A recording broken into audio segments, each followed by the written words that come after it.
సభకు నమస్కారం. నారాయణ కాలేజ్ చిన్నారులకు, జాగృతి చిన్నారులకు, మరి జాగృతి మేనేజ్మెంట్, నారాయణ కాలేజ్ మేనేజ్మెంట్, గ్రామ పెద్దలందరికీ పేరు పేరున నమస్కారం. చిన్నారులకు ఎప్పుడు నా ఆశీస్సులు ఉంటాయి. సర్దార్ వల్లభాయ్ పటేల్ తెలిసిన వాళ్ళు చేతులు ఎప్పటి విన్నారా? సర్దార్ వల్లభాయ్ పటేల్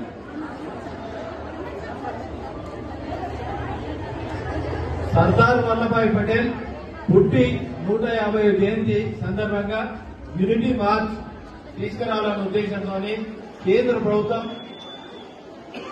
వివిధ వాళ్ళను యూనిటీగా తీసుకువచ్చి భారతదేశాన్ని 2047 కల్లా ప్రపంచంలో మొట్టమొదటి దేశంగా తీర్చిదిద్దాలని 2047 కల్లా ఎవరుంటారు? మీరుంటారు.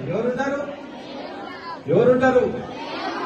మీ చేతిలో పెడుతున్నాం. 2047 కల్లా భారతదేశాన్ని ముందు తీసుకునే బాధ్యత మీ చేతిలో ఉంటుంది. 1991 లో ఎవరికి భారతరత్న సర్దార్ వల్లభాయ్ పటేల్ ఇచ్చారు. 40 సంవత్సరాల తర్వాత సర్దార్ వల్లభాయ్ పటేల్ ఇచ్చారు. భారతదేశంలో 560 సంస్థానాలు, చిన్న సంస్థానాలు ఉండే. అందులో భాగంగా 2 పెద్ద సంస్థానాలు ఉండే. ఒకటి హైదరాబాద్, ఒకటి జూనాగఢ్. హైదరాబాద్ సంస్థానంలో మనకు అసలు స్వాతంత్రమే రాలేదు. ఉప ప్రధానికి మొట్టమొదటి ఉప ప్రధానిగా ఉండే, హోంమంత్రిగా ఉన్నప్పుడు ఇది నిజాం పాలన ఉండే. ఏం పాలన ఉండే? నిజాం పాలన ఉన్నప్పుడు కర్ణాటకలో 5 జిల్లాలు, మహారాష్ట్ర 3 జిల్లాలు, తెలంగాణ మొత్తం అంటే 10 జిల్లాలు. దీన్ని ఏ విధంగా భారతదేశాన్ని కలపాలో, యూనిటీగా ఉండాలనే ఉద్దేశంతో దండయాత్ర చేసి మన స్వాతంత్రం వచ్చినాక 1 ఇయర్ తర్వాత 1948 సెప్టెంబర్ 17 రోజు మనకు స్వాతంత్రం రావడం జరిగింది. ఆ రోజు తర్వాత భారతదేశం అంతా ఒకటిగా ఉంది.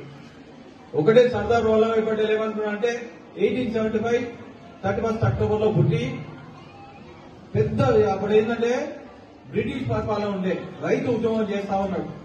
బర్దోలిలో, గుజరాత్ బర్దోలిలో పెద్ద ఉద్యమం చేసి, ఎందుకంటే రైతుల మీద చాలా ట్యాక్స్ వేసి, అరే యూనిట్గా మనం ఉంటేనే బాగుంటుంది, అందరి మీద ట్యాక్స్ చేస్తాము, వ్యవసాయం చేస్తా ఉన్నారు, వీళ్ళని ఏ విధంగా అధిగమించాలనే ఉద్దేశంతోనే పెద్ద ఉద్యమంలో ఆయన పాల్పంచుకొని ఆయన్నే ముందుకుండి పెద్ద ఉద్యమం చేసినప్పుడు మహాత్మా గాంధీ ఏం చేశారంటే సర్దార్ అని ఆయన ఉద్దేశించారు.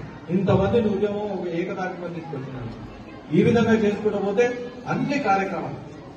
ఇంకొకసారి ఏంటంటే అన్నిటికన్నా ముఖ్యమైన ఉద్దేశం ఏంటంటే ఆయన బారిస్టర్లో చదివి ఒకసారి కేసు వాదిస్తా ఉన్నాడు. కేసు వాదిస్తా ఉన్నప్పుడు తన భార్య చనిపోతాడు. వాదిస్తే మధ్యలో వచ్చి కోర్టులో వచ్చి మీ భార్య చనిపోయిందన్నాడు. అయినా కానీ ఏ మాత్రం నెగ్గకుండా కేసు వాదించి గెలిచిన తర్వాత ఇమ్మీడియట్లీ మెజిస్ట్రేట్ చెప్పి, ఎవరైతే మెజిస్ట్రేట్ చెప్పి ఇమ్మీడియట్లీ వెళ్లి ఆ భార్య దగ్గర పోవడం జరిగింది. అంత ఘనత మన సర్దార్ వల్లభాయ్ పటేల్. సర్దార్ వల్లభాయ్ పటేల్ ఆయనకు చిరస్మరణంగా ఏం చేసిందంటే నర్మదా నది మీద 600 ఫీట్లు 3000 కోట్లతో కేంద్ర ప్రభుత్వం ఒక స్తూపం కట్టి టూరిజం ప్లేస్ చేయడం జరిగింది. ఈ విధంగా చెప్పుకోవడం చాలా ఉన్నాయి. అదేవిధంగా వందే మాతరం గీతం ఇప్పటిదాకా గోదావరి అన్ని చెప్పడం జరిగింది. 1882 ఏ సంవత్సరం? 1882 బంకి చంద్ర చటర్జీ, నాకే తెలియదు, బంకి చంద్ర చటర్జీ ఆయన రాయడం జరిగింది. దీని ఏం చేసిందంటే 1896 లో పెద్ద ఉద్యమం, ప్రపంచంలో ఉద్యమంలో పెద్ద ఉద్యమంలో రవీంద్రనాథ్ ఠాగూర్ గారు మొత్తం వందే మాతరం గీతం పాడి ప్రపంచం మొత్తమే ఆశ్చర్యపోయేటట్టు చేశారు. ఈ గీతం ఎందుకు వచ్చిందంటే భారతదేశంలో వందే మాతరం సుజలాం సుఫలాం మలయత శీతలాం అంటే అన్ని నదులు బాగుండాలి. నదులు బాగుంటేనే మన భారతదేశం అగ్రికల్చర్ మీద, రైతాంగం మీద ఆధారపడి ఉంటుంది. ఏ విధంగా భక్తి శ్రద్ధతో పాడాలి, మన యూనిటీ ఏ విధంగా తీసుకుపోవాలి, ఏ విధంగా యూనిటీ తీసుకుపోవాలనే ఉద్దేశంతోనే దాన్ని ఆ రోజు తీసుకురావడం జరిగింది. అందుకోసానికి ఏంటంటే భారతదేశంలో వందే మాత్రం మనకు ఉంటే మనకి యూనిటీగా ఉండదు. దాన్ని ఏంటంటే ఏది బ్రిటిష్ వారు యుద్ధం చేస్తున్నప్పుడు బ్రిటిష్ వాళ్ళు ఏ విధంగా మనం అనుగుదొక్కుతా ఉన్నారు. అనుగుదొక్కితే మనమందరం యూనిటీగా ఉండాలి. ఈ పాటతో యూనిటీ అయి బ్రిటిష్ ప్రభుత్వము మనకు మెడల్ నుంచి మనకు స్వతంత్రాల ఉద్దేశంతోనే ఈ పాట వందే మాతరం గీతం ఆలపించడానికి ఆ రోజు నుంచి 150 సంవత్సరాల సందర్భంగా మొత్తం గీతం పాడడానికి ఈ రోజు ఉన్నాం. అందరు పాడదామా? ఇంకొకటి ఏంటంటే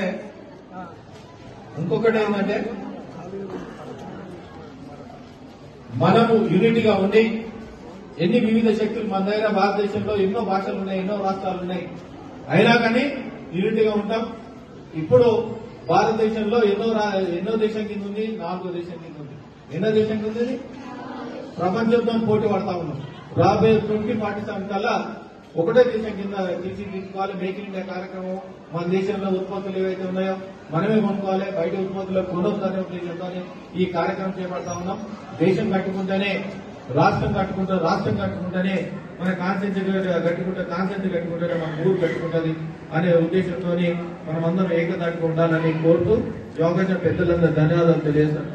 ఒక్కసారి చేతులు భారత్ మాతాకి చేతులు చాలా మంది చేతులు లేవా అందరి భారత్ మాతాకి